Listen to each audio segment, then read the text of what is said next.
जिल्ह्यातील नागरिकांना उत्तम आरोग्य सेवा मिळावी यासाठी स्मार्ट प्राथमिक आरोग्य केंद्र तर मराठी शाळांमधील हजेरीपट वाढावा यासाठी स्मार्ट आरोग्य केंद्र आणि मॉडेल मराठी शाळा या दोन उपक्रमांचा प्रस्ताव सादर करण्यात आला असून त्यासाठी आवश्यक निधीही प्रस्तावित करण्यात आल्याची माहिती पालकमंत्री शंभूराज देसाई यांनी दिली।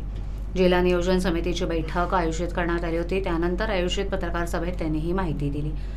नगरविकास विभागाच्या माध्यमातून महानगरपालिका नगरपालिका क्षेत्रातील शाळांची दर्जावाढ करणं, मॉडेल शाळा तयार करणं, पालिका आणि नगरपालिकेच्या दवाखान्यांसाठी देखील निधी मिळावा यासाठी प्रस्ताव तयार करून सर्व पालिका आयुक्तांना सादर करण्याच्या सूचना देखील त्यांनी यावेळेला दिल्या। मागील वर्षी 2023-24 साठी वाढीवसह 750 कोटीच्या आराखड्यास मंजुरी देण्यात आली होती। त्यात यंदाच्या वर्षी जिल्ह्यातील कामांची निकड, कामांची आवश्यकता आणि लोकप्रतिनिधींची मागणी याचा विचार करून 1016 कोटींचा एकत्रित जिल्हा नियोजन आराखडा शासनाला सादर करण्यात येणार असल्याची माहिती पालकमंत्री तथा राज्य उत्पादन शुल्क मंत्री शंभूराज देसाई यांनी दिली। निधी वाढवून घेण्यासाठी राज्यस्तरीय बैठकीत सर्व आमदारांनी हजर राहण्याचं आवाहन पालकमंत्री शंभूराज यांनी जिल्हा नियोजन समितीच्या बैठकीत केले। त्यामुळे आराखड्यास शासनाची मान्यता मिळाल्यास 266 कोटींचा वाढीव निधी जिल्ह्याला मिळणार असल्याचं बोललं जाते। कामांपैकी 72% कामांना प्रशासकीय मान्यता दिलेल्या आहेत आणि खर्च झालेल्या रकमेचं प्रमाण हे 38% आहे।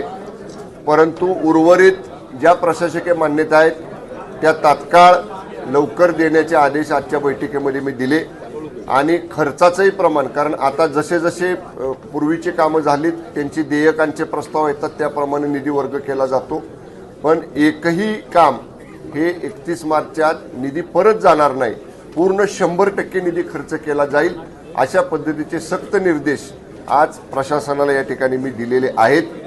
या वर्षीकरता 24-25 जिल्हा वार्षिक नियोजनचा आराखडा गतवर्षी आपल्याला 750 कोटी रुपये वाढीवसह मिळालेला होता।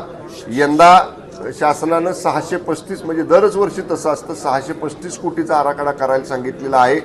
पण त्याच्या अगेन्स्ट जिल्ह्यातल्या कामाची निकड, जिल्ह्यातल्या कामांची आवश्यकता, लोकप्रतिनिधींची मागणी या सगळ्याचा विचार करून आजच्या बैठकीमध्ये 1016 कोटी रुपयांचा एकत्रित जिल्हा नियोजनचा आराखडा शासनाला एवढा निधी मिळावा याची विनंती करणारा आराखडा आज आपण जिल्हा नियोजन समितीनं त्याला संमती दिली।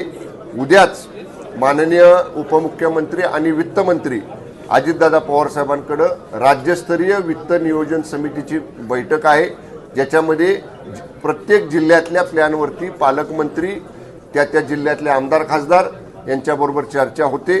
परंतु उद्याच्या बैठकीला सगळ्यांना ऑनलाईन उपस्थित राहायचे आदेश मंत्रालय स्तरावरनं असल्यामुळं मी मंत्रालयात आहे, मी स्वतः मान्य दादांच्या बरोबर चर्चा करेन, मी जाईन त्या ठिकाणी, परंतु सगळे लोकप्रतिनिधी हे ऑनलाईन उपस्थित राहतील आणि जेवढी मागणी आम्ही केलेली आहे ती मागणी जिल्ह्याच्या पदरात पडेल या दृष्टीनं उद्या माझं सकारात्मक प्रेझेंटेशन सादरीकरण माननीय वित्तमंत्र्यांच्याकडे मी